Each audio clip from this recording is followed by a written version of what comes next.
Olá, Floripa, olá, Brasil, olá, mundo. Eu estou aqui, André Patunas, e este é o programa Vida Inteligente. Hoje com um assunto muito bom, muito bom. Pode ter um nome complexo, mas no decorrer da nossa conversa vocês vão ver que é uma coisa maravilhosa. Para aquelas pessoas que buscam o crescimento interior, buscam verdadeiro conhecimento, um pouquinho de sabedoria, um pouquinho de abertura de consciência, visando o bem-estar próprio e depois, claro, o bem-estar geral, né? Porque se a gente não estiver bem, como é que a gente pode os outros estarem bem, se somos parte do todo, né? Então, hoje nós trazemos um tema, a via dos bodhisattvas. Mas o que é bodhisattva? Agora que vocês vão saber. Quem não sabe, vai saber. Quem sabe, vai se deliciar. Deixa eu trazer meu convidado aqui. E aí, professor Alberto Brum, mais uma vez, é um prazer recebê-lo aqui no Vida Inteligente, para a gente falar sobre esse tema muito bom. Olá a todos que estão a você, a todos que estão acompanhando. Então seria um bom dia, uma boa tarde e uma boa noite. Exatamente, geral. Porque aí vai depender da hora que alguém assistir, né? Isso. Alberto, então, para quem não está familiarizado com essa terminologia, o que é um bodhisattva? A pronúncia está certa, pelo menos? Como é que se pronuncia a palavra corretamente? Olha, eu também não sou lá. Eu conheço um pouco do sânscrito, mas nem tanto. Mas o normal que se diz é bodhisattva. Bodhisattva. O sânscrito na pronúncia tem, às vezes, muita semelhança.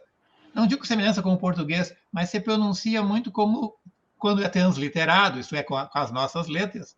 Às vezes a pronúncia é muito semelhante com o que está escrito, então isso facilita um pouco. Bodhi, com DH, bodhisattvas, com 2 T's, SA, 2 T's, VAS, bodhisattvas.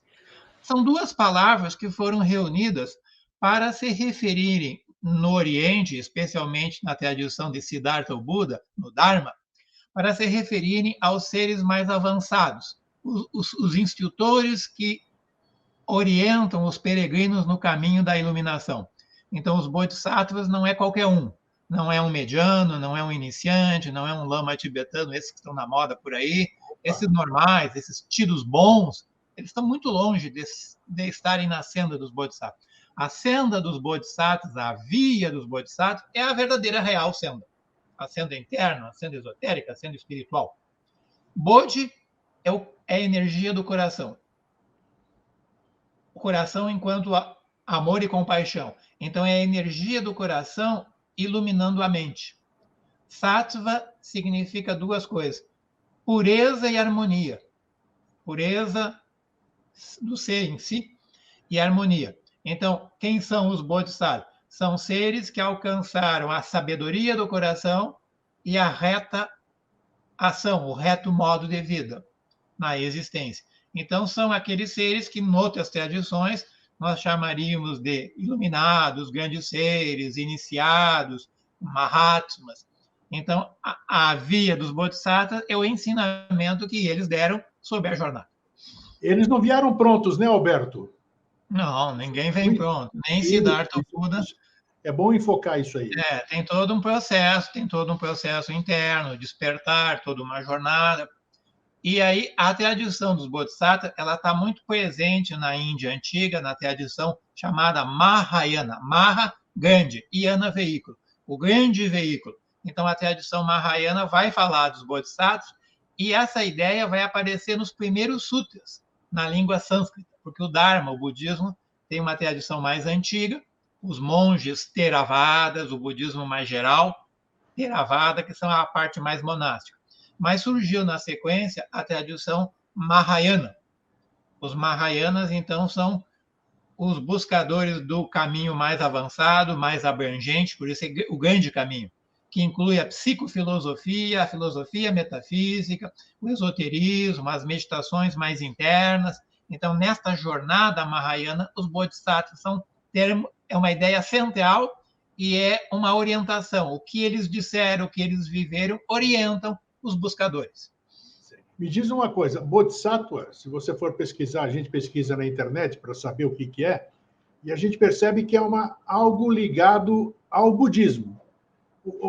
Mas o Bodhisattva, vamos dizer assim, ele pode ser de qualquer credo, de qualquer filosofia, ele não necessariamente é de uma linha de pensamento, né? Como é que é isso, Não, André? não necessariamente. É que o termo surgiu dentro do contexto do budismo indiano, e eu sempre enfatizo do indiano, porque hoje em dia eu conheço bem, posso depois até fazer um porquê que eu conheço bem a tradição budista. O que eu vou falar agora e o conhecimento que eu tenho não é assim de meia dúzia de livros. Eu Aqui atrás sei. de mim, isso aqui estão textos antigos, clássicos, os sutras, os tantras e tudo isso aqui, mas não é só isso. Eu tive uma vivência, eu estive no Oriente, estive com eles, estive em contato com alguns lamas.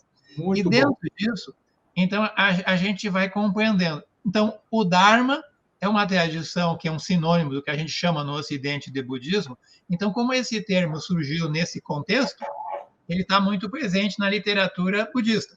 Mas o que eles são, o que eles representam, transcende. Pode ter bodhisattva de qualquer tradição. É que o termo técnico foi usado dentro do chamado budismo. Existe alguma denominação, vamos dizer, para quem não é, quem não é do budismo, vamos dizer, costuma-se dar um outro nome? O quê? Iluminado, vamos dizer? Mahatmas. Mahatmas. Muito bem, tá. As grandes almas, os grandes espíritos, os grandes seres. Mahatmas é os grandes seres. Alma não no sentido alma, espírito, mas espiritualmente falando. Os grandes seres da jornada espiritual são os Mahatmas, que é um sinônimo do termo Bodhisattvas. Antes de você dar continuidade, você está falando o Mahatma, o Bodhisattva, o próprio Gandhi, a história dele, vamos dizer, são pessoas que não vêm prontas, como a gente falou, né?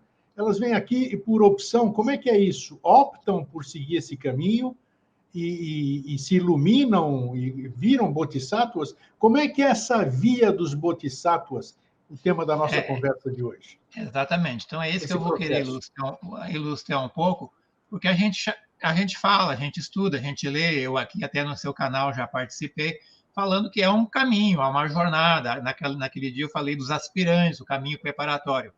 Mas o caminho não é apenas preparatório, ele é preparatório, ele é mediano, ele é avançado, é uma imensa jornada.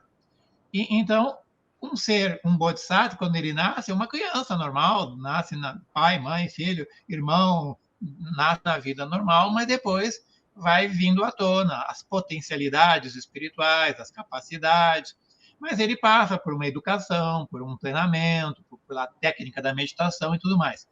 E aí vão seguindo a jornada. Mas tudo isso tem começo, tem meio, tem a jornada mais final. Então, quando a gente fala dos iluminados, no Siddhartha Buda, tem um Buda. E vários bodhisattvas que estão nessa direção. Mas os bodhisattvas também não são muitos, infelizmente. Era bom que tivesse 10 Budas no planeta, 100 bodhisattvas, que aí o mundo estaria um pouco melhor. Mas a jornada real, o caminho dos bodhisattvas, é um caminho muito longo. Não há milagre, não há assim segredo de um dia para o outro, não há um segredo oculto que agora eu vou revelar aqui em 10 minutos. Isso não existe. Uma jornada imensa, longa, vidas e vidas. Então, não tem aquela... Porque, às vezes, a gente encontra em certas tradições, até mesmo no budismo japonês, o chamado budismo zen e outras tradições, às vezes tem umas simbologias que pegaram muito ao pé da letra. Assim, bate a palma, dá um satori e se ilumina. Isso não existe. A jornada é imensamente longa e a tradição do Dharma fala em 10 estágios para chegar no 11º. Antigamente, no esoterismo ocidental, a gente falava de quinta iniciação achando que era o máximo. O 5º estágio. Não, são 10 e entre o 1 e o 10 tem subdivisões. E antes de chegar no 1, tem todos os mistérios menores, com todas as preparações. Então, e entre o estágio 1, 2, 3, 4, 5, às vezes são vidas, não é assim, numa mesma existência. Isto é, depois que chega nesse processo, ainda tem muitos anos e vidas pela frente. Mas o que a tradição do Dharma e o que os bodhisattvas vão ensinar é que não é necessário se preocupar com muita coisa estranha.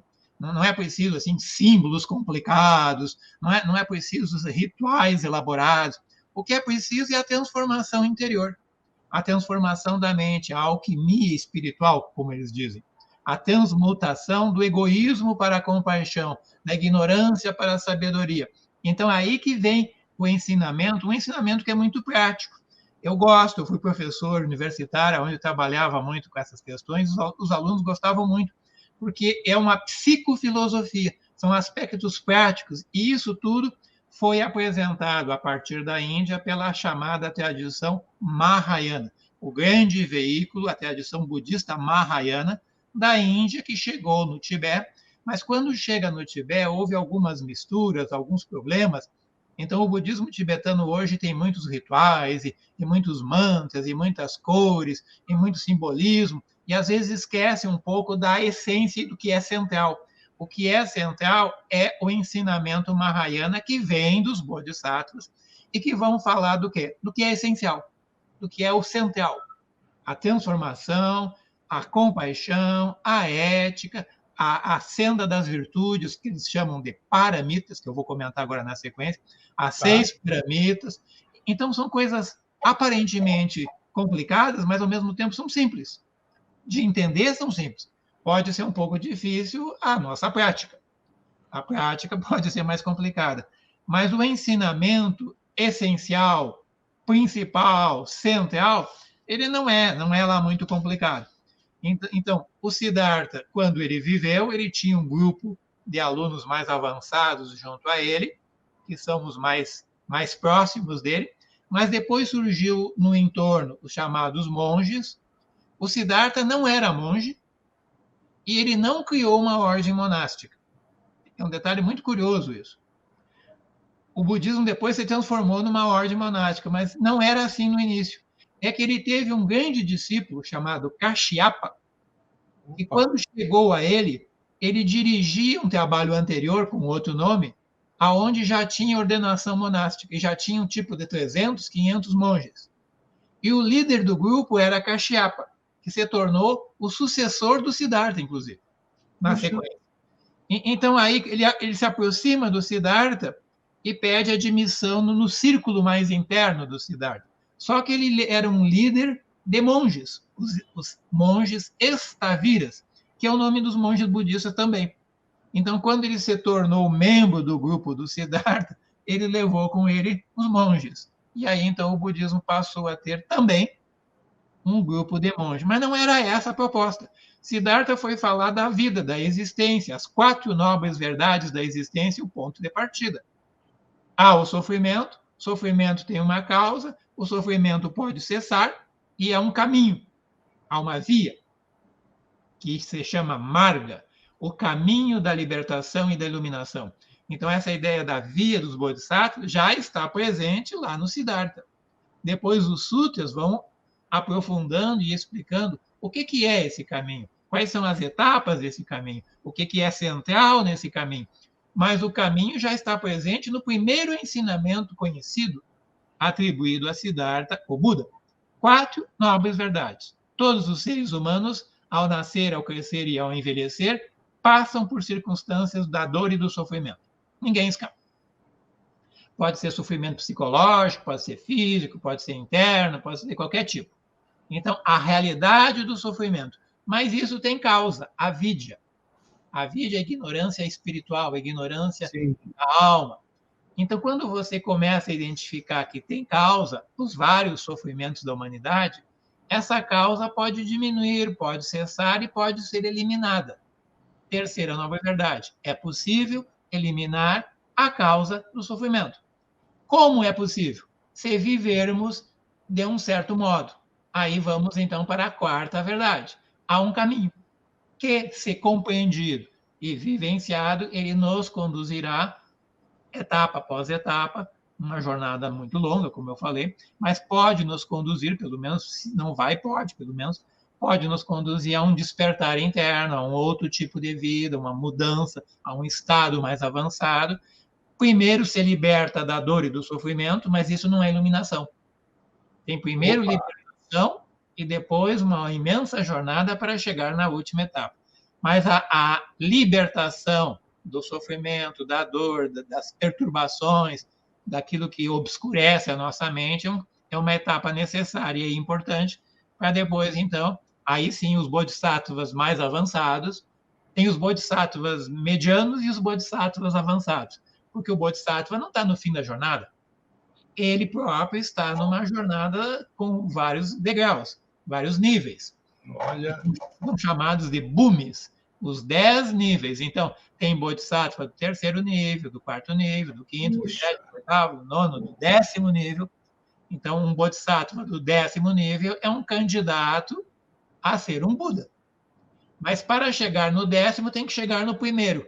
Para chegar no 1º, tem toda aquela preparação necessária, que também a tradição Mahayana enfatiza, e outras tradições enfatizam, a preparação, a purificação, o reto modo de vida, a postura do indivíduo, a veracidade, a sinceridade, toda a meditação profunda. Então, o indivíduo se prepara e aí, então, começa uma jornada. Mas o interessante é que nessa visão, que eu estou falando assim da visão indiana clássica, e não os acréscimos posteriores, muito tibetanos, por sinal, nessa visão é colocado assim, para se ingressar na verdadeira senda, para começar essa imensa jornada, há uma chave necessária. Uma chave bem importante e bem simples. Simples de entender, difícil de viver.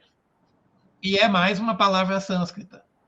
Bodhi, a mesma Bodhi de Bodhisattva, Bodhicitta. Chitta é mente. C-I, 2 T's e A. Chitta, a nossa mente. Bodhi, coração de novo. O coração que tem que transmutar a mente. Então, o que leva ao 1º degrau? O que abre o portal da imensa jornada? Algo muito simples. Deixar de ser egoísta e ter compaixão. Só isso. Só, né? Só isso. Mas é um deixar de verdade. É uma mudança total do estado mental. Por quê?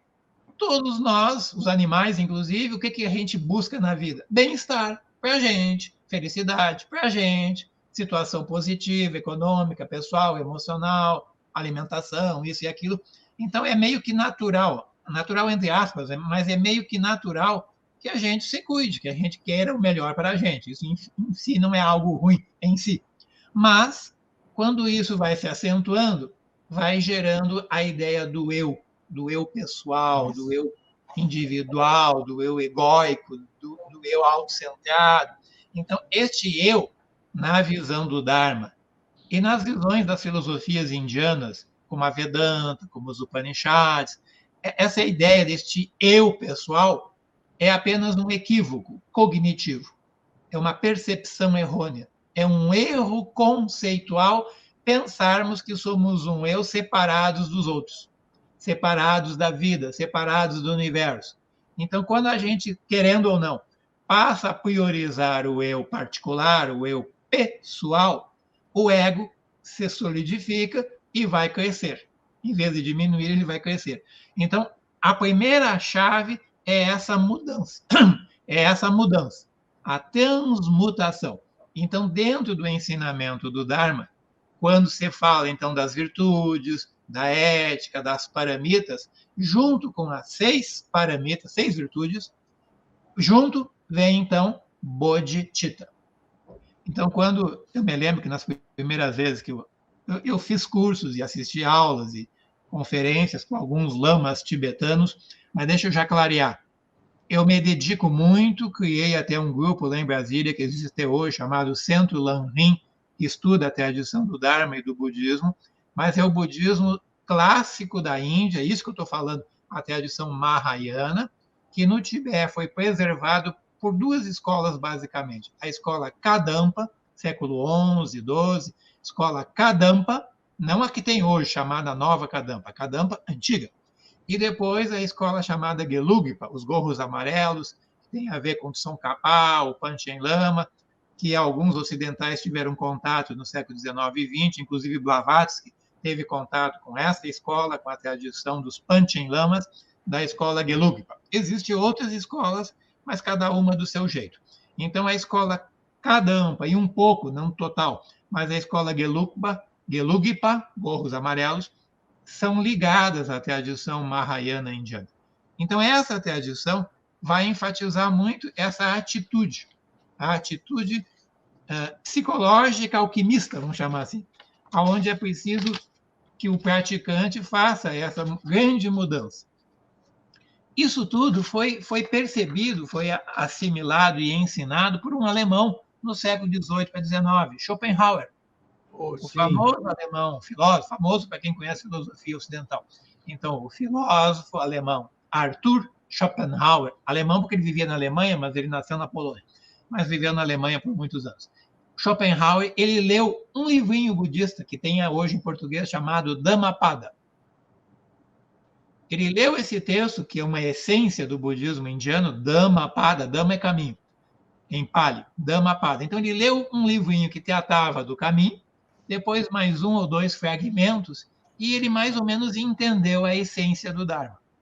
E aí, então, quando ele vai escrever a sua filosofia, ele vai falar muito da ética. Então, ele vai se basear e vai enfatizar aquilo que ele aprendeu no Dharma, no budismo, a ética da compaixão. A compaixão verdadeira. A palavra compaixão pode ser simples e bonitinha, mas é um termo no budismo é meio complicado. Há uma sequência: simpatia, empatia pelas pessoas, amor, respeito, amor profundo. Esse amor profundo e verdadeiro e inegoísta, quando ele começa a existir, isso vai ser compaixão.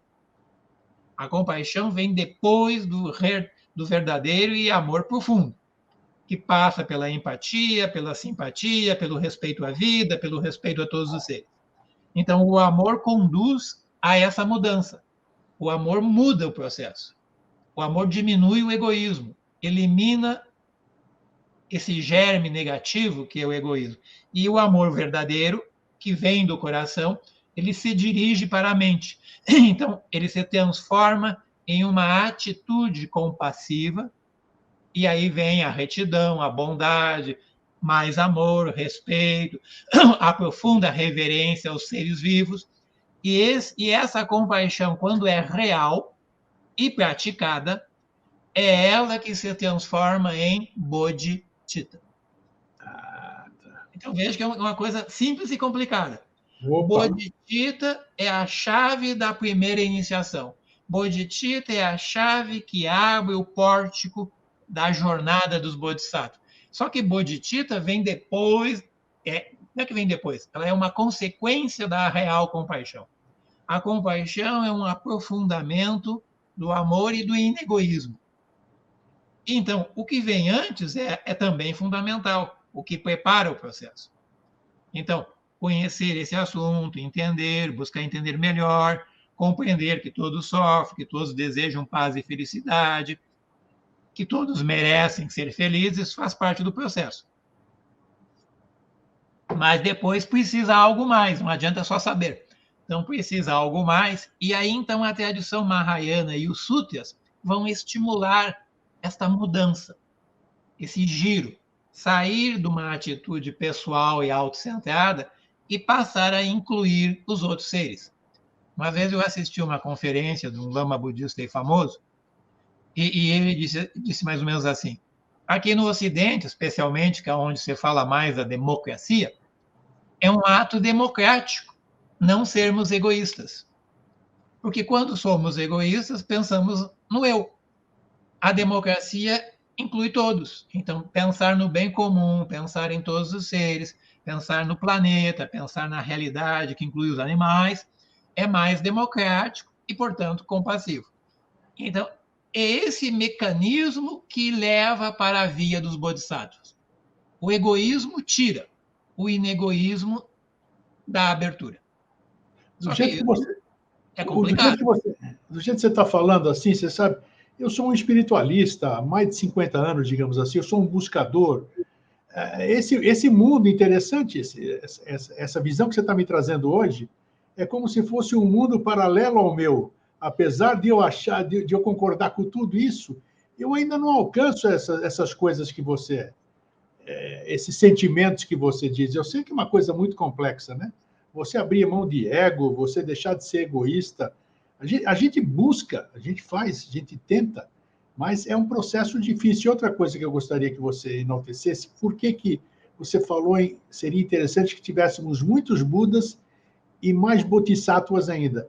O que eles fariam pela humanidade se isso é um processo, vamos dizer, inicial? Eu tenho que abdicar de uma série de coisas e no que os Bodhisattvas ou os eventuais Budas poderiam fazer pela humanidade? Muitas coisas que a gente nem ficaria sabendo, porque a grande ação deles é no mundo invisível. É no mundo Isso mental e aí. espiritual. Estados meditativos, irradiando energia positiva para o planeta. Tudo isso faz parte do trabalho dele. Trabalhando. Isso funciona? Isso funciona? Certamente funciona. E talvez o planeta não está pior do que. O planeta talvez não está bem pior do que é devido a isso. Eles criam uma energia positiva no planeta.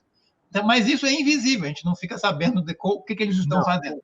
Mas, olhando no planeta físico, haveria mais bons ensinamentos, mais instruções adequadas, haveria seres estimulando a retidão, a paz e não as guerras, o equilíbrio, a harmonia, a prática da meditação. Quer dizer, coisas boas, no mínimo, estariam estimulando menos egoísmo no planeta, estimulando boas atitudes, então certamente ajudaria muito.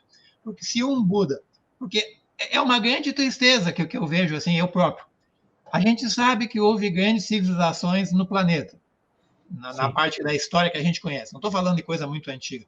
Mas teve a tradição egípcia da antiguidade, teve os persas, teve a tradição indiana anterior ao Buda, lá dos Vedas antigos, houve os celtas na Europa, houve muitos povos, mas tudo isso hoje em dia é passado, é arqueologia, é algum templo de pedra que sobra, é alguma coisa para turista visitar, uma que outra obra que trata disso. Mas os tibetanos fizeram um certo esforço de preservar o ensinamento da Índia, que foi para o Tibete, mais o que já tem na Índia. Mas nos últimos tempos, eu diria basicamente nos 2 últimos séculos, século XX, já entrando no século XXI, está havendo assim, uma deturpação muito grande.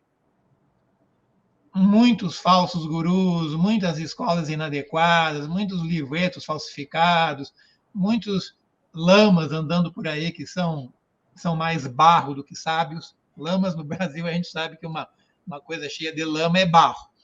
Uma vez eu estava com um lama Gelupa, um lama importante, interessante, foi abade de um grande mosteiro na Índia, depois viveu no Canadá há muitos anos, um lama respeitado da tradição budista tibetana.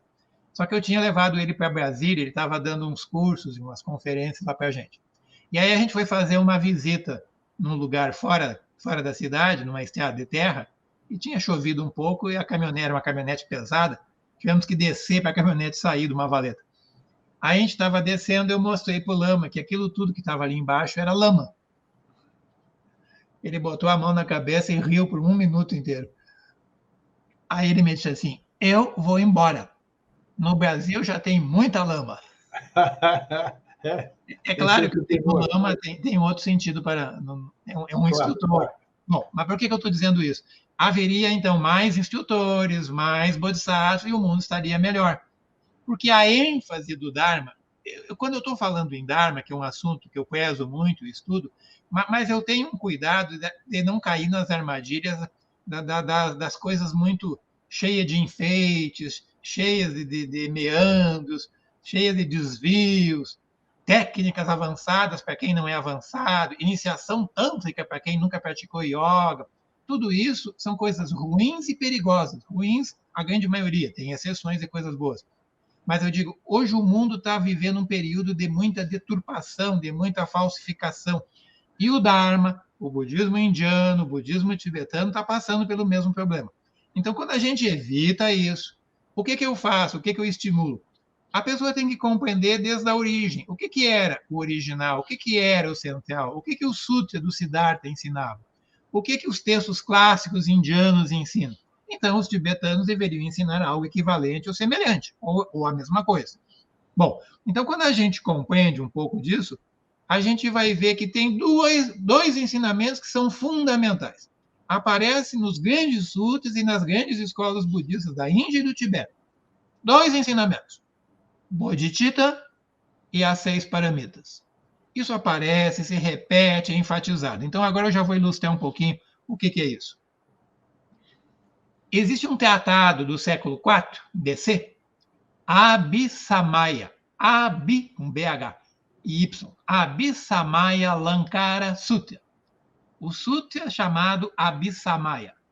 Abhisamaya é um estudo das paramitas.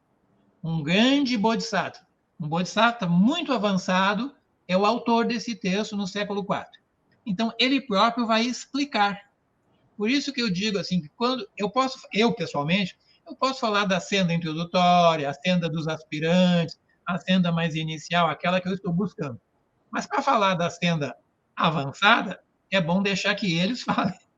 Eles viveram melhor a jornada. Então, esses seres chamados bodhisattvas, que viveram e, ao mesmo tempo, ensinaram o que é essencial, eles vão enfatizar isso que é simples. Não é mágico, não tem joias, não tem rituais coloridos, não tem um templo cheio de segredos. É algo simples.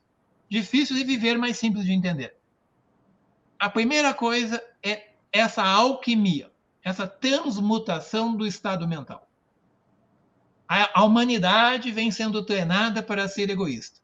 Buscar o primeiro lugar, ser conhecido, ser famoso, receber destaque, ser elogiado, ganhar aplauso. Antigamente, nas escolas, lá no colégio primário, tinha a nota, ia lá para o mural, primeiro lugar, segundo lugar, terceiro lugar. Quem foi melhor e quem não foi muito bem ficava apenas triste. Então, o mundo estimula muito essa atitude autocentrada, pessoal, buscar o êxito, buscar o sucesso, isso em qualquer ramo, em tudo que é direção. O Dharma chama atenção. Isso é uma armadilha. Isso é um perigo. Não é isso que gera felicidade. Não é isso que gera sabedoria. Isso o quê? Buscar o que é bom para o eu, buscar aquilo que fortalece o eu egoísta.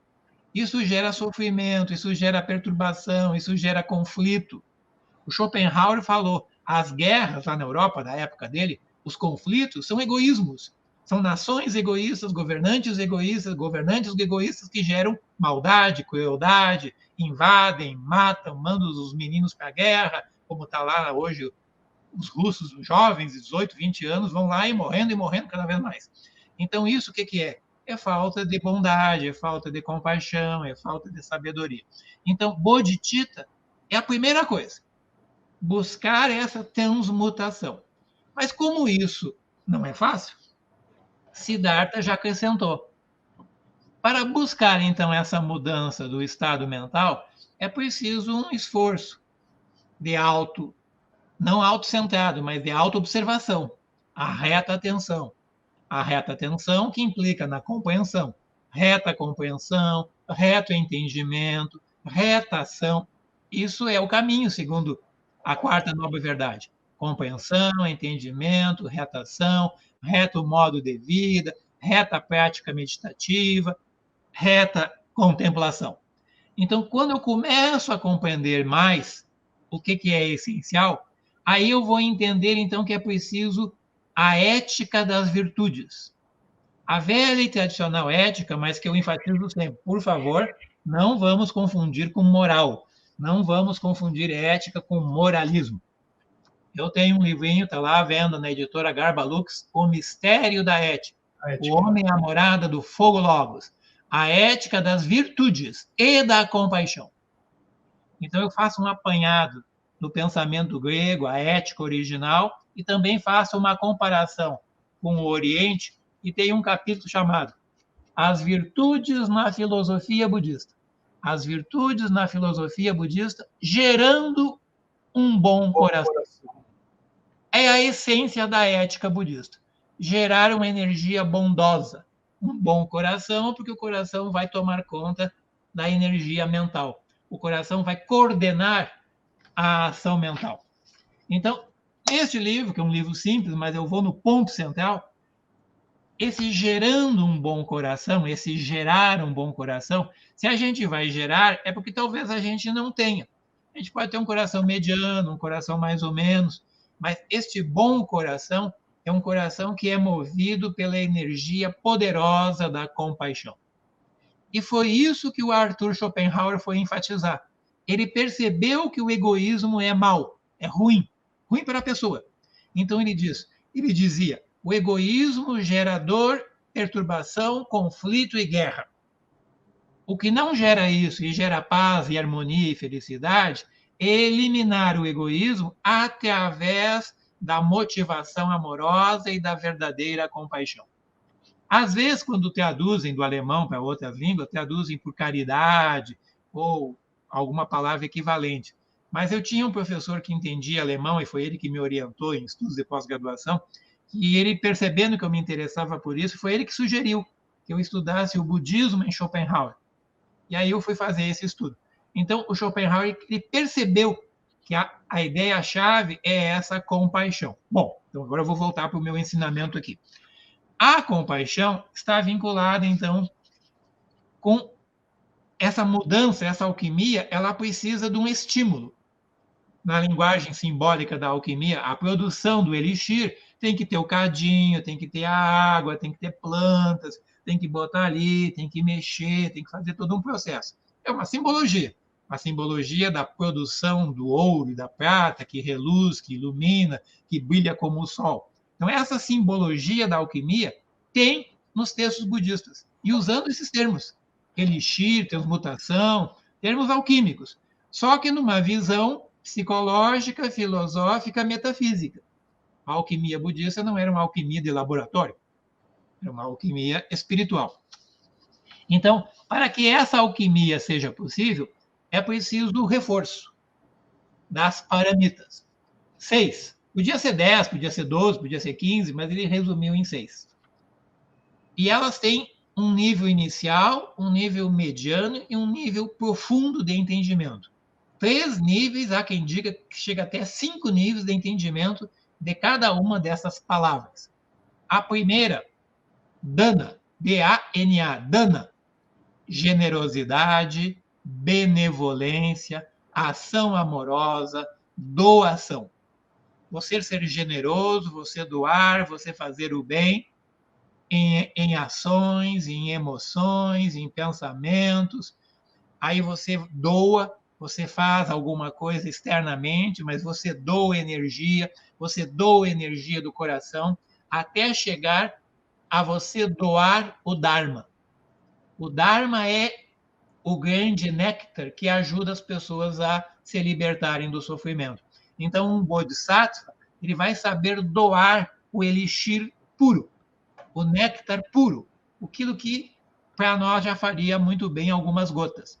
Então, o doar vai desde uma caridade exterior, ajudar alguém, alimento, dinheiro, roupa, vestuário, um ajudar mais sutil, até um ajudar muito profundo. Eu vou primeiro falar das 6 e não vou me atrapalhar aqui. Então, o primeiro, generosidade. Segunda, shila, harmonia. Harmonia em pensamentos, em palavras e ações. Ações harmoniosas, emoções harmoniosas, pensamentos harmoniosos. Às vezes se traduzem essa segunda por ética ou por moral. Não é nenhuma palavra nem outra. É harmonia. Generosidade, harmonia. Terceiro, é um K, depois vem Shanti, Shanti com SH. Um K e Shanti, fica Shanti, Shanti. Shanti é paz. Shanti, paz. Se eu ponho um K na frente, vira paciência. Tá. Mas a paciência profunda, a paciência que vem da paz interior. Não é a paciência de aguentar alguma coisa chata, uma pessoa que está perturbando, tem que ter uma paciência de autocontrole. Isso não é paciência, isso é autocontrole. A paciência, na versão do Dharma, ela é muito interna, muito profundo, e surge quando você está em paz, quando você vivencia a paz interna. Então, se você tem paz, você terá paciência. Paciência para viver no mundo, paciência para aguentar a perturbação do mundo, paciência para ajudar os perturbados do mundo, paciência para passar um ano eleitoral no Brasil, paciência para conviver na sua cidade, paciência para conviver com os colegas confusos, paciência para conviver com tudo que vem pela frente. Então, essa paciência, ela existirá se houver paz, e você tendo paciência e tendo harmonia, E sendo generoso, talvez você vai ter sabedoria, que vai ser a última das paramitas. Então, se você tiver sabedoria e tiver paz, você será uma pessoa positiva no planeta. Você agirá pelo bem do planeta e não para o bem particular. Então, generosidade, harmonia e paciência.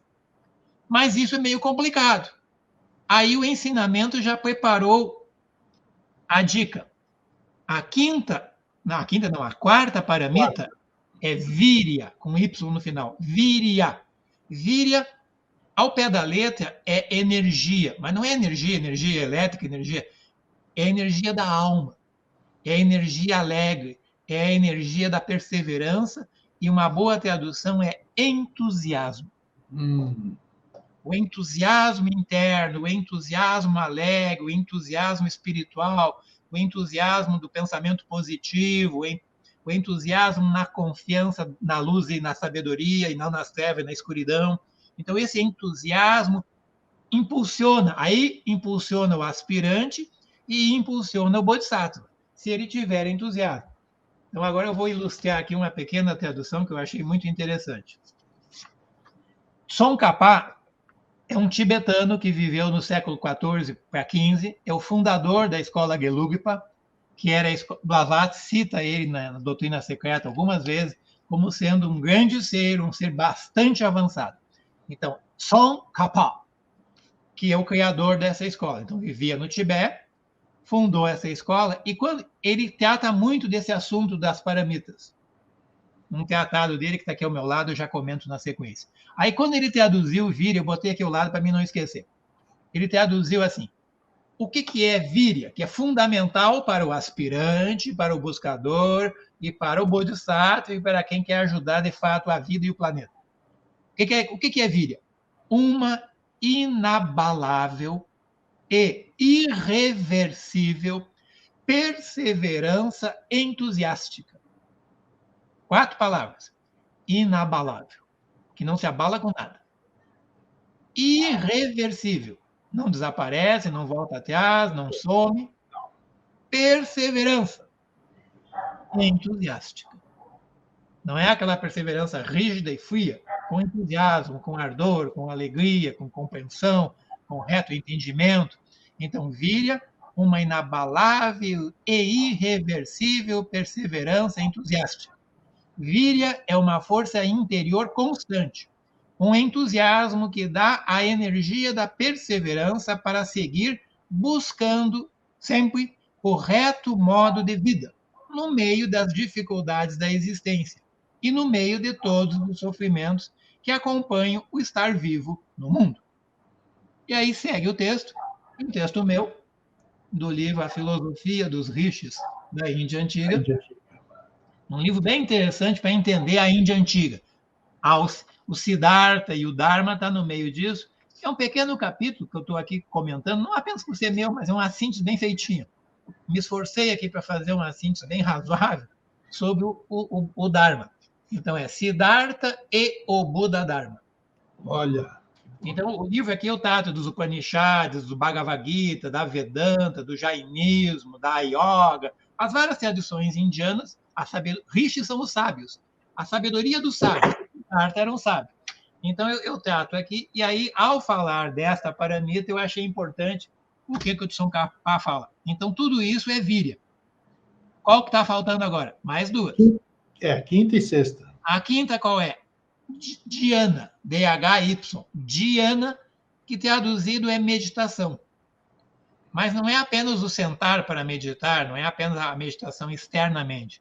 É o estado mental, uma mente meditativa, que começa por ser uma mente reflexiva, uma mente serena, uma mente equilibrada, uma mente que alcançou o relaxamento profundo, serenidade, uma mente que chegou em shamatha. Shamatha no budismo é serenidade profunda. Então, uma mente serena. E a partir da serenidade, a mente vai adquirir o poder da profundidade, que leva para a sexta paramita. Então, quando você consegue ter uma mente serena, estável, equilibrada, sem perturbação, sem ansiedade, sem isso, sem aquilo, que não se perturba com as perturbações que estão em volta de você, você mantém a serenidade. Isso já é um desafio completo. No mundo social, no mundo da cidade, manter a serenidade. Mas quando você consegue manter a serenidade, você está praticando a quinta paramita. E aí, então, isso conduz para a sexta. Prajna. Prajna, a sabedoria do discernimento, a sabedoria da compreensão, a sabedoria da clara visão. E, especialmente, a sabedoria que compreende que o eu é um equívoco, que o eu, epistemologicamente, filosoficamente, a ideia do eu individual é um erro de cognição, é um erro de entendimento, porque não existe esse eu. Existe um corpo, existem sensações, existem estados mentais. Ok, isso existe. Mas este eu que toma conta de tudo isso, esse eu que é o centro da existência, isso é apenas uma ideia errônea gerada pelo pensamento. O pensamento prioriza a si próprio e o pensamento gera essa ideia do eu individual. Aí na filosofia ocidental isso é muito explicado. O erro é explicado com o famoso Descartes, o matemático, que depois chamaram de filósofo francês do século XVI, Descartes, que um dia estava lá numa casa esperando a neve passar para seguir uma jornada e escreveu um livrinho chamado O Discurso do Método, e ele vai falar dessa história. Eu penso, logo existo. A minha existência vem porque eu sei que eu penso, eu sei que eu existo. O Dharma altera. Eu penso, logo eu sofro. Eu penso, logo eu gero perturbação. Eu uso muito o pensamento, logo eu perturbo a mim e o coletivo. Não é que eu não devo pensar. O reto pensamento é importante. A reta visão é necessária. Mas o pensamento corrompido gera essa ideia de um eu individual e o pensamento gera, mantém, alimenta e amplia.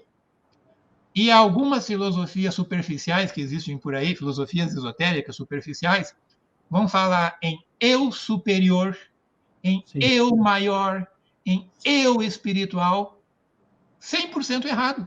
Não existe eu espiritual, não existe eu superior, só existe eu inferior. Nada que é espiritual é um eu. Existe o Atman, existe o espírito, que é universal, e está no indivíduo. Mas não existe um eu espiritual, não existe um eu superior. Você já entendeu a que eu me referi. Mas tem livrinhos por aí que batem nessa ideia do ego, do eu superior. Apenas faltou entendimento. Agora, voltando para as paramitas. 6. Generosidade, harmonia, paciência, entusiasmo. Aquela vírgula que eu vou resumir por entusiasmo constante. O estado meditativo, o estado de meditação e serenidade e a sabedoria do discernimento. Lá na velha Índia, na escola Vedanta, um famoso autor chamado Shankaracharya, um grande pensador indiano do século 5 AC, Shankara, que conviveu com Patanjali, foi aluno do Patanjali, inclusive. Shankara, então, ele falou muito na filosofia Vedanta sobre esses assuntos. E ele também diz que esse eu individual é um erro, no livro Vivekachudamani, que tem aí em português. Vivekachudamani, ele ensina. Quando a gente centra a nossa existência nesse eu pessoal, isso é apenas um erro. E aí, quando ele vai falar da jornada, do caminho, ele diz assim, tudo começa por uma coisa, discernimento, viveka. Viveka, o discernimento que vai gerar sabedoria. Então, aqui no budismo, é a sabedoria do discernimento, que é chamada de prajna. Mas esta prajna equivale ao que o Shankara falou de viveka, o poder do discernimento. O que é discernimento? No primeiro momento, é distinguir o certo do errado, o bom do ruim, o branco do preto, o amarelo do azul. A gente faz certas discriminações e distinções. Sim. Mas depois, quando o discernimento vai se aprofundando, ele já não é mais ele não está mais nessa dicotomia. O discernimento é ir direto na coisa essencial, é direto na verdade, direto no centro, saindo da dicotomia do certo e do errado. Então, o poder do discernimento leva ao essencial, leva direto ao que é fundamental. Então, quando é falado a sabedoria do discernimento, que vem depois da mente serena, da mente equilibrada, da mente meditativa, que vem depois do entusiasmo, da paciência, da harmonia e do bom coração, o bom coração que eu citei ali. Então, quando tudo isso está presente, a sabedoria, na versão budista, ela vai nos ensinar não é a palavra, ela vai nos ajudar a compreender intuitivamente esse engano em relação ao eu. Isso o budismo chama de shunya, S-U-N-Y-A, shunya. É um estado mental de compreensão de que esse eu é vazio de existência. Aqui no Brasil estão criando os tradutores, os tradutores, quando aparece essa palavra num livro em inglês, quando estão traduzindo por vacuidade. Não tem nada a ver com vacuidade. Vacuidade é essa mente que não entendeu coisa nenhuma. Shunya é o eu é vazio de existência própria. O eu não se gerou sozinho, ele foi gerado pelo pensamento. Nada existe sozinho, nada tem vida separada. Então, uns anos atrás, você falava muito aí na rede quântica, na teia que interliga tudo, tudo está interligado. Essa é uma visão correta. Tudo está interligado. Eu pensar que tem um elo fora da cadeia, um ponto fora da inter-relação, é o erro. Então, quando eu penso no eu separado, é um equívoco. Quando eu percebo que tudo é uma rede cósmica universal, ok, isso está correto. Bom, então está um pouco sutil, mas é esse o caminho. O Shankara, teatro da Vedanta, Shankara Vedanta Advaita Atmabodha é um livro que ele trata bastante desse assunto. É um livro que eu traduzi esse texto, expliquei, está disponível por aí. Bom, então agora eu vou resumir umas notinhas que eu fiz aqui e depois eu vou falar então do Shantideva para a gente poder fazer o fecho. Espera que você travou. Vai, segue. A literatura Mahayana tem muitos textos no passado e no presente, então eu só compilei algumas breves passagens, bem curtinhas, mas que dizem mais ou menos o seguinte. A senda Mahayana, o caminho Mahayana, é a via dos Bodhisattvas. O Bodhisattva é aquele que trilha o caminho da luz, a luz do coração, e encontra a harmonia interior. Ele realizou uma transformação da mente. Isso o budismo chama de Lojong, com J. Lojong. Lojong é a transformação da mente. Ele, o Bodhisattva, pratica a ética da compaixão. Quando a compaixão é real, vai surgir Maha Karuna. Karuna é compaixão. A grande compaixão, a compaixão verdadeira. Com a verdadeira compaixão, vai surgir Bodhicitta. Bodhicitta é uma consequência. Para chegar em Bodhicitta, tem que ter compaixão. Para ter compaixão, tem que ter a prática das virtudes. Essas paramidas que eu estava comentando. O Bodhisattva deve focar-se numa única prática, constante. Qual é? Bodhicitta e as paramitas. A senda Mahayana está contida nas paramitas. As paramitas é aquilo que vai conduzir o praticante para, simbolicamente falando, para a outra margem. Paramita. Param é ir para a outra margem. Então, a prática das virtudes profundamente compreendida e praticada leva o praticante para o outro estágio, para o outro nível, para a outra margem. Às vezes dizem que isso também poderia ser pensado como chegar perto do Nirvana. Nirvana não é um lugar. Nirvana não é a outra margem em si. Uma outra palavra com muito problema. Nir e vem Vana, que vem de avarana. Nir tem a ver com a terceira nobre verdade. Cessar. Niroda. Cessar o sofrimento. Esse NRI, claro que eu estou falando com as nossas letras, mas quando transliterado o sânscrito dá no mesmo sentido. Esse Nir, que significa cessar, e avarana, que contraído deu Vana. Niravarana. Avarana são as perturbações psíquicas, perturbações mentais, os erros. E o grande erro de todos é a ignorância essencial que causa o sofrimento. A grande ignorância, a avidya. E o que é a avidya? É acreditar que existe um eu próprio, separado, independente, concreto, um eu espiritual, um eu superior, um eu melhor, um eu maior. Pensar nisso é avidya. Acreditar nisso é avidya. A avidya é a causa do sofrimento. Nirvana é quando isso é eliminado. Olha. Eliminou total, não ficou nenhum resquício de ego, nenhum resquício de mal entendimento. Então veja que não é o céu, não é um lugar, é um estado muito profundo. Então o Bodhisattva é aquele que, indo para a outra margem, ele vai em direção ao Nirvana. Eu tive um tutor budista, Geshe é um termo que corresponde a doutor em filosofia. Geshe Dargyei. Dargyei é o nome dele. Foi meu primeiro grande orientador, já falecido. Ele viveu na Índia e depois ele viveu muitos anos na Nova Zelândia, dirigindo um centro budista. Então ele dizia, as paramitas constituem a senda. As paramitas são a senda. A senda dos bodhisattvas estão dentro das paramitas. Se você aprofundar cada uma dessas 6, você chega em bodhicitta. E se você entender, ali está incluído tudo que é necessário. Parece simples, mas se a gente aprofundar, a gente vê que tem algo do gênero. E aí, então, as paramitas e mais bodhicitta formam um complemento. E o que é bodhicitta? É o elixir que produz o ouro da sabedoria, o ouro interior, o ouro espiritual.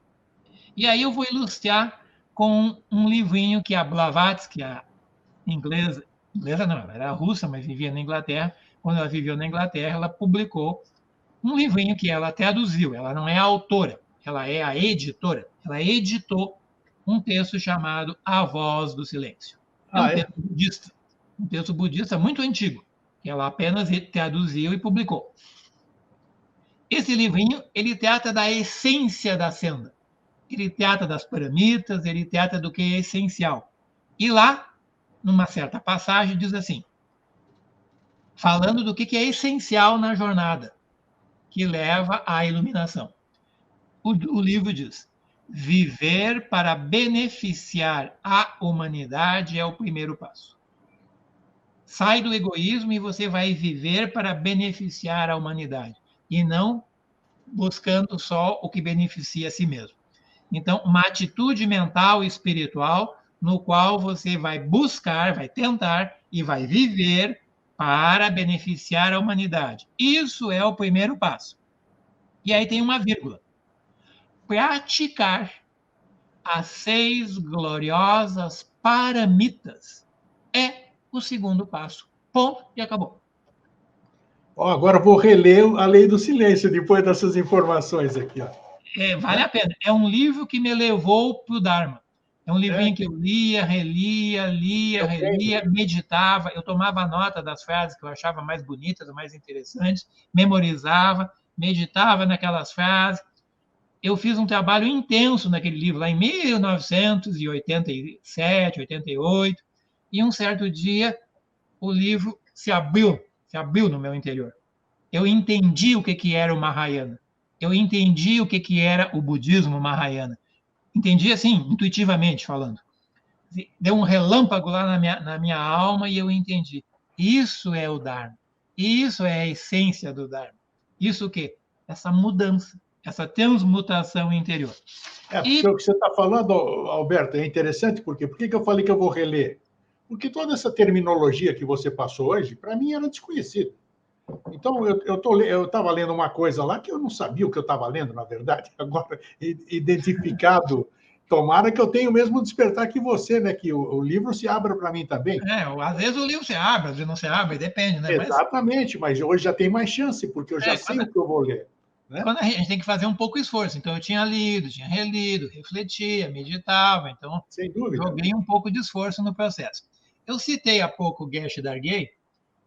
Ele transmitiu esse livro aqui um guia para o modo de vida dos bodhisattvas. Shantideva viveu no século VIII na Índia. É um grande bodhisattva. Ele não estava no final da jornada. Não está traduzido para o português, não, né? Existe uma edição que eu procurei hoje aqui e não achei a minha, publicada em São Paulo. Mas na internet tem mais uma tradução. Qual é o título? Você sabe? É esse título aí? O Guia para o Modo de Vida dos Bodhisattvas. Tá. Um guia, às vezes se escreve um guia para o modo de vida dos Bodhisattvas. Tá. Então, o Geshe Dargay gostava muito desse texto, ele instruiu em inglês, aí foi publicado em inglês. Esse texto eu estou mostrando porque ele combina bastante. Existe em inglês muitas edições. Aqui, por exemplo, quem estiver lendo em inglês, tem mais uma muito boa, O Caminho dos Bodhisattvas, Shantideva, Olha, O Caminho dos Bodhisattvas. E como eu tinha citado o Tsongkhapa, então agora aqui, ó. O grande tratado sobre os estágios da senda que conduz à iluminação. São 3 volumes grossos. O grande tratado sobre os estágios da senda. Então, a questão da senda está muito bem tratada no budismo e no Dharma. Bacana. E o volume 2, ele é inteiro sobre as paramitas. O volume 2 inteiro e o começo do volume 3 só trata dessas 6 paramitas. Ele aprofunda o assunto. Muito então, bom. O Shantideva, só vou dar uma pinceladinha aqui, já paro para a gente conversar um pouquinho no final e o tempo já estourou. Então, o Shantideva, nesse livro, é um livro poético. Ele escreveu em forma de poesia. Ele fez um poema sobre a jornada. Um modo de vida. Então, se a gente quer um exemplo, lendo esse livro, a gente aprende um pouco como deveria viver um praticante avançado, como vivem os bodhisattvas. Então, se a gente achou bonito e interessante, a gente busca adaptar um pouco disso para a nossa vida. Claro. Então, o livro começa falando sobre os benefícios de bodhicitta. Os benefícios para a vida normal, para a vida mediana e para a vida mais avançada. Ter bodhicitta é bom, faz bem, gera felicidade, diminui perturbação, diminui conflito, diminui sofrimento. Então, é algo bom. E ele diz, bodhicitta é a medicina que alivia a dor do mundo. É o supremo elixir. Tem a bodhicitta inicial, a bodhicitta que a gente gostaria de ter, e tem a bodhicitta avançada, que alguém pratica. Então, desculpa. Tem a inicial e a superior ou avançada. Mas se não houver a inicial, não tem bodhicitta avançada. Claro. O começo do processo, uma maneira que ajuda, é a gente desejar a felicidade para todos os seres. Todos os seres almejam não sofrer. Todos os seres gostariam de ter paz e felicidade. Então, se a gente perceber a dor do planeta, a confusão do planeta, as guerras, perturbações, a miséria, a fome, tudo isso, então a gente deveria, em alguns momentos do dia, cada vez mais, dirigir a nossa mente desejando luz, desejando paz, desejando harmonia, desejando mentalmente. Uma energia mental. A gente não faz isso porque acha que não funciona. Mas funciona. É um processo gradativo, é homeopático, mas um dia o efeito vem. Sim, ok. Vai somando, e aquilo, no mínimo, faz efeito para nós. Muito bom. Vai mudando o estado mental. Em vez da mente estar pensando só nela, na sua felicidade, a mente começa a olhar os outros, perceber os outros, a relação com os outros, ela vai mudando a sua atitude. Então, ele diz, desejar a felicidade de todos os seres. Isso nos conduz ao respeito à vida, isso nos conduz à ética da compaixão. Nunca abandonar a prática de bodhicitta. Ela elimina os nossos grandes inimigos. Quais são os nossos grandes inimigos? Não são os outros. É a raiva, é o apego, decorrências.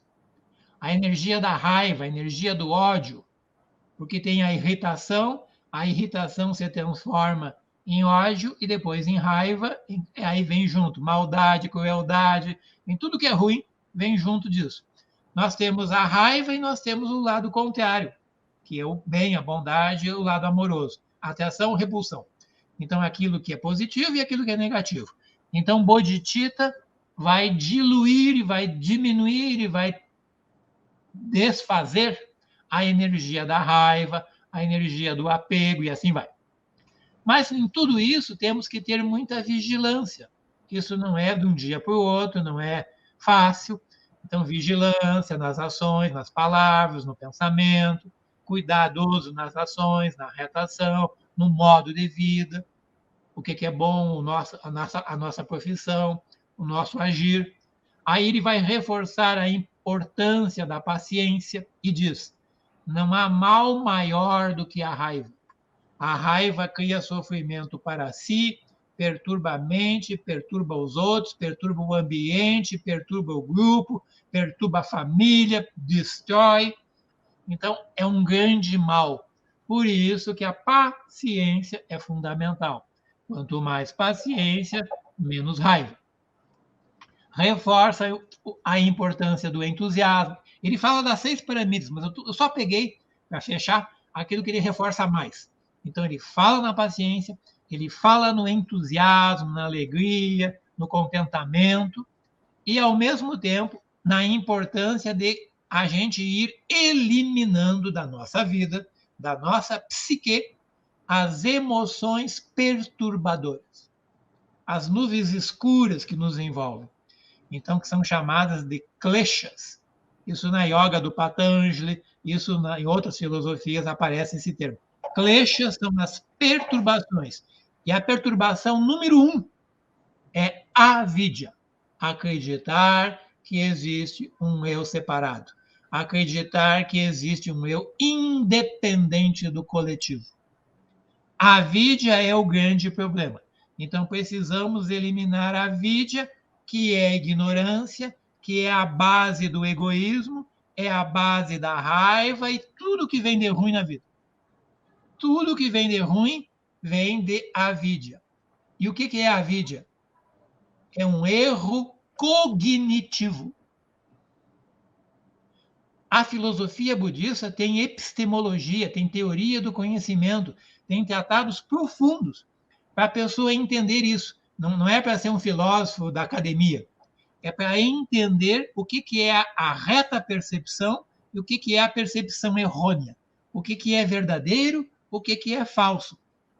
Se sentir e se imaginar tendo um eu particular, distinto dos outros, é um erro conceitual. O corpo é separado, mas o corpo está dentro de uma rede universal. Ele é separado visualmente, ele é separado aparentemente, mas a vida que anima os corpos é uma só. A vida é universal. A vida é o grande espírito, o Logos, o Atma. No budismo se chama Alaya. Alaya, a alma universal, a alma cósmica. Alaya, Atma, Logos, espírito, vida, tudo isso é uma coisa só. Isso não é particular. Eu não tenho a minha vida. A vida está em mim. Como dizia Khalil Gibran, vossos filhos não são vossos filhos, mas filhos da vida na ânsia de mostrar-se. Famoso Khalil Gibran, o profeta. Um belo livro, por sinal. Então, a vida quer se expandir, a vida quer se mostrar, e se utiliza de veículos. Os veículos físicos, os veículos emocionais, os veículos mentais. Mas a vida em si, ela é uma só, e é universal. Então, terminando, o Shantideva diz, quando a gente não entende isso, nós não temos sabedoria. Vidya, com V maiúsculo. Vidya, sabedoria. Verdade. Se eu não tenho sabedoria, vem um A na frente. Avidya, a negação da sabedoria. Eu tenho ignorância. É mesmo no português. O sânscrito e o português, curiosamente, tem muitas relações. Botou o Azinho na frente, é o contrário da nega a anterior. Vidya. Gupta Vidya. A ciência secreta, o conhecimento secreto é Gupta Vidya. Se eu não tenho Vidya, eu terei Avidya, que gerará sofrimento, confusão, perturbação para mim e para os outros. Então, eu preciso eliminar o klesha, que é a Vidya, e chegar na sabedoria. o último capítulo do livro dele, Teatro da Sabedoria. A sabedoria que compreende que não há um eu permanente, um eu inerente, um eu meu, um eu individual. Quando eu começar a compreender isso, eu tive uma intuição, a intuição shunya, a intuição shunyata. Isto é, eu me dei conta de que falta ao eu o poder de existir separadamente. Falta ao indivíduo e aos objetos. Um livro não é livro sozinho. Eu chamo ele de livro. Ele tem papel que foi produzido numa indústria da celulose. Alguém tinha árvore, tinha celulose, teve caminhão, teve transporte, tem uma fábrica, tem a letra, tem a cultura, tem a linguística, tem tudo. A soma de tudo isso eu vou nominar e chamar livro. Mas não tem um livro sozinho, não tem um indivíduo sozinho. Família, genética, história, cultura, língua. Então, ninguém é sozinho, nada é separado. Tudo é interligado. Tudo é uma rede universal. Tudo faz parte do grande universo. Então, tudo isso é o que o Shantideva falou no livrinho dele, O Guia para o Modo de Vida dos Bodhisattvas. E, como eu falei no Tsongkhapa, eu deixei para dar o happy end final com um pequeno texto, bem curtinho, que o Tsongkhapa escreveu para ser introdução ao grande tratado da senda. Então, ele escreveu um grande tratado, se chama Lan Rin. Lan Rin, os estágios graduados da senda. Lan Rin era o nome do grupo que eu criei lá em Brasília, que estudava esses textos. Lan Rin, estágios graduados. Há uma escola budista, que eu não vou dar nem o nome aqui, que não vale a pena, tibetana, que diz que tem iluminação súbita. Você não precisa praticar a ética, nem as virtudes, não precisa meditar, não precisa ter bons hábitos. Um dia lá, bate as palmas assim e vem um milagre da vida e você vira iluminado. Isso aí é a mão esquerda ensinando, isso aí é deturpação, isso aí é destruição do verdadeiro ensinamento. Nada acontece gratuitamente, como você perguntou lá no início. Se a pessoa não buscar, não desejar, não tentar, não se esforçar, não compreender, não praticar, nada acontece. Então, Tsongkhapa ensinava essa jornada longa, muito longa e gradual, no Lan Rin. E aí ele escreveu um texto bem curtinho, é um poeminha, Os 3 principais aspectos do caminho. Ele não falou das 6 pirâmides, ele reduziu agora a 3. Quais são os 3 principais aspectos na jornada? E sem eles você não vai ter jornada nenhuma. Pode vestir roupa bonita, pode ir num cerimonial, pode ir para o templo secreto, da onde que for, pode acender incenso, pode fazer o que quiser. 3. Primeiro, renúncia. Não ao corpo, não à vida. Renúncia ao eu. Desapego. Vairagya, em outras escolas. A profunda transformação aonde você renuncia ao apego ao suposto eu. Renúncia, primeira coisa. Elas estão juntas, uma reforça a outra. Segunda, bodhicitta. A reta motivação, a motivação da compaixão, a motivação amorosa. E terceiro, a reta visão. Prajna, a reta visão, que nos faz compreender que o eu é vazio e aí eu renuncio. Eu não posso renunciar se eu não compreendi. Claro. Ou porque o livro mandou, ou porque o guru disse. Isso não vai acontecer nunca. Os 3, na verdade, é uma coisa só. A reta visão, a sabedoria, conduz à renúncia. Renunciando mais, eu terei mais sabedoria. Mas no meio está a bodhicitta. Está a energia da alma, a energia do coração, a energia da transmutação. E aí ele diz, não há caminho sem a pura renúncia. Precisamos pensar em todos os seres como nossas mães. Geralmente os filhos gostam das mães, às vezes há uma exceção. Mas pensar que todos os seres foram ou poderiam ter sido em alguma existência no passado a nossa mãe. Então eu preciso tratar todos os seres bem. Ser gentil, ser generoso, ser amoroso com as minhas mães. Já que eu não sei bem quem é minha mãe, nas minhas várias vidas eu tive mãe. Hoje ela pode estar por aí. Como eu não sei quem ela é, eu trato bem todos os seres, homens ou mulheres. E por último, com tudo isso, eu preciso então dessa sabedoria profunda. Essa sabedoria que percebe o equívoco de pensar nesta separatividade. Voz do Silêncio fala sobre isso. O budismo profundo fala sobre isso. O equívoco de pensar na possibilidade de uma existência separada ou independente. O que existe não é a independência, é a interdependência. Bom, então, isso, Tsongkhapa, renúncia, bodhicitta, página ou a reta visão, preparando a jornada para as 6 paramitas, que a gente já falou, mas vamos só repetir, que é generosidade, harmonia, paciência, entusiasmo, estado meditativo ou reta atenção e a sabedoria do discernimento ou página. Se isso começar a existir na gente, ou se a gente compreender um pouco disso, começamos a ter uma noção o que é o budismo Mahayana. Muito bom, olha, agradeço o esclarecimento, aprendi muita coisa hoje, eu vou além, eu vou pesquisar agora, porque eu já tenho uma base por tudo aquilo que você falou. Muita coisa eu confesso que eu desconhecia, e agora eu vou atrás disso aí, porque tudo tem fundamento, você abordou de uma forma muito didática. Então, só posso te agradecer, Alberto, mais uma vez pela contribuição com o Vida Inteligente, com os nossos telespectadores. Agradeço a oportunidade. Quer dizer, eu fiz uma ginástica aqui, porque tem muitos conteúdos. Então, claro, vai longe, né? Eu realmente procurei ser Mahayana. Ser Mahayana. O que é central, o que é essencial. Simplifiquei um pouco, diminui um pouco, tem coisa bem mais do que isso, mas uma ideia básica.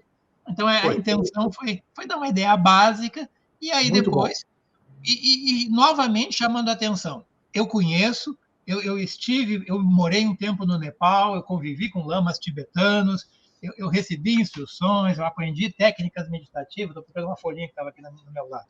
Andei por muitos lugares, mas, ao mesmo tempo, hoje em dia, estão exagerando em práticas avançadas e transmitindo por aí, inclusive aqui no Brasil, práticas supostamente avançadas, mas que estão ou sendo mal transmitidas ou mal explicadas, ou muito além de um praticante normal e mediano. Então, não tem como pensar em yoga budista, tantra no sentido correto. Tantra no budismo significa yoga. Tantra é prática. A prática das meditações com cores, com imagem, com mantras, com deidades. Então, essas práticas que existem, as verdadeiras, elas existem, mas elas são muito avançadas. E sem o Mahayana, sem a base, sem a mudança interior, aquilo tudo é ilusão. E pode até fazer mal. Energia mântrica pronunciada, energia que vibra na nossa mente e vai produzir efeitos colaterais. Produz efeitos, mexe com o estado mental, mexe com as energias. Então, nos nossos estudos, lá em Brasília, aqui em São Paulo, em qualquer lugar, quando eu falo na internet, eu sempre chamo a atenção. O Dharma começa sendo pelo que o Siddhartha iniciou e falou, pelos sutras, pelo Bodhicitta, pelas paramitas, e essa base Mahayana é o que dá solidez para uma vivência. Sem essa base Mahayana, se meter em budismo tibetano é meio estranho, meio complicado. Obrigado pelo alerta para tudo aí. Valeu, Alberto. Até uma próxima oportunidade, okay. Então. Muito obrigado. Fraterno abraço. Gente, que bom, né? Puxa vida, informação é tudo, né? Agora nós temos mais subsídios ainda para poder ir atrás e saber realmente onde a gente está pisando, né? E buscar esse crescimento interior que cabe única e exclusivamente a nós, de uma forma, como ele bem disse, o Alberto, de uma forma unicista, de uma forma que somos todos um. Pensar dessa forma, altruisticamente. Fraterno abraço, um feliz sempre e até a semana que vem. Tchau.